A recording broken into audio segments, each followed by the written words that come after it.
প্রশাসনিক সিদ্ধান্ত কি একজন সরকারি কর্মচারীর পুরো ক্যারিয়ার বদলে দিতে পারে? ভাবুন, আপনি একজন সরকারি কর্মচারী, দীর্ঘ 5 বছর ধরে সততা, নিষ্ঠা এবং দক্ষতার সঙ্গে দায়িত্ব পালন করেছেন। হঠাৎ একদিন আপনার হাতে তুলে দেওয়া হলো একটি চাকরিচ্যুতির আদেশ। আপনি তো বিস্মিত। আপনার মনে প্রথম প্রশ্ন, আমি কি আদালতে মামলা করতে পারবো? অনেকেই ভাববেন, অবশ্যই দেওয়ানি আদালতে যাব। কিন্তু এখানেই রয়েছে একটি গুরুত্বপূর্ণ সাংবিধানিক বিষয়। সব চাকরি সংক্রান্ত মামলা কি সাধারণ দেওয়ানি আদালতে করা যায়? উত্তর হচ্ছে না। বাংলাদেশের সংবিধান সরকারি কর্মচারীদের চাকরির শর্ত সংক্রান্ত বিরোধ নিষ্পত্তির জন্য একটি বিশেষ বিচারিক ব্যবস্থা গঠনের সুযোগ দিয়েছে। এর নাম অ্যাডমিনিস্ট্রেটিভ ট্রাইব্যুনাল। আসসালামু আলাইকুম, ওয়েলকাম ব্যাক টু আসুলেক্স। আজকের ভিডিওতে আমরা জানব অ্যাডমিনিস্ট্রেটিভ ট্রাইব্যুনাল কি, কেন এটি প্রতিষ্ঠা করা হয়েছে, কী ধরনের মামলা এখানে হয়, কোথায় আপিল করা যায় এবং পরীক্ষায় এই টপিক থেকে কি কি প্রশ্ন আসে। চলুন আলোচনা করা যাক। অ্যাডমিনিস্ট্রেটিভ ট্রাইব্যুনাল কি?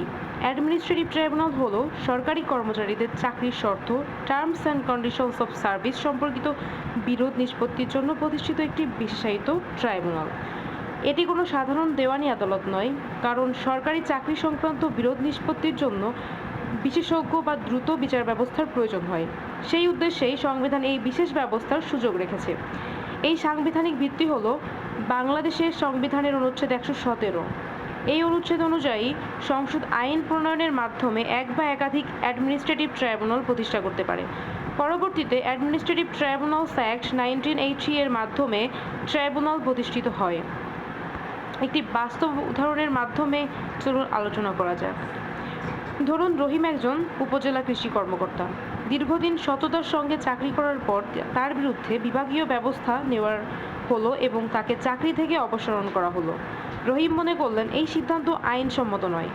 তখন তিনি কি করবেন? অনেকেই ভাববেন তিনি দেওয়ানি আদালতে মামলা করবেন, কিন্তু আইন বলছে সরকারি চাকরির শর্ত সংক্রান্ত এই ধরনের বিরোধের প্রতিকার চাইতে হলে অ্যাডমিনিস্ট্রেটিভ ট্রাইব্যুনালে যেতে হবে, কারণ এই ধরনের বিষয়ে সাধারণ দেওয়ানি আদালতের নয়, বরং অ্যাডমিনিস্ট্রেটিভ ট্রাইব্যুনালের এখতিয়ার রয়েছে। কেন আলাদা এই ট্রাইব্যুনাল? এখন প্রশ্ন হলো, সরকারি কর্মচারীদের জন্য আলাদা ট্রাইব্যুনাল কেন? ভাবুন, দেশের সব সরকারি কর্মচারীর বিরোধ যদি সাধারণ দেওয়ানি আদালতেই বিচার হতো, তাহলে হাজার হাজার মামলার ভিড়ে বিচার পেতে অনেক বছর লেগে যেত। এর ফলে শুধু বিচার বিলম্বিত হতো না, প্রশাসনিক কার্যক্রমও মারাত্মকভাবে ব্যাহত হতো। এই সমস্যা সমাধানের জন্যই সংবিধানের অনুচ্ছেদ 117 অনুযায়ী অ্যাডমিনিস্ট্রেটিভ ট্রাইব্যুনাল প্রতিষ্ঠার ব্যবস্থা করা হয়েছে। কী ধরনের মামলা এখানে হয়?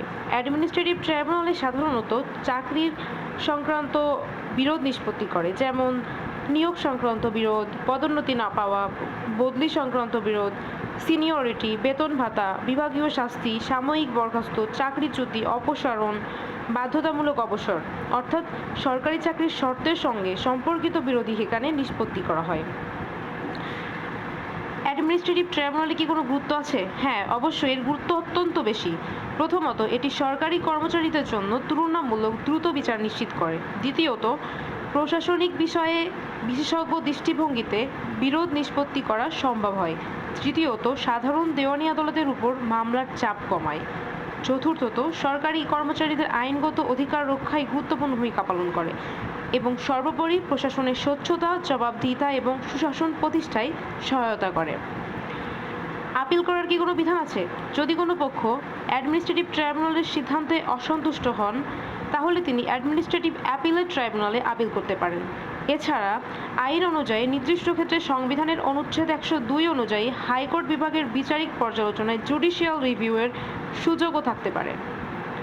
পরীক্ষার জন্য মনে রাখবেন, অ্যাডমিনিস্ট্রেটিভ ট্রাইব্যুনালের সাংবিধানিক ভিত্তি কি? বাংলাদেশের সংবিধানের অনুচ্ছেদ 117। এটি কাদের জন্য? সরকারি কর্মচারীদের চাকরির শর্ত সংক্রান্ত বিরোধ নিষ্পত্তির জন্য। কোন আইনের মাধ্যমে এটি প্রতিষ্ঠিত হয়েছে? Administrative tribunals act 1980।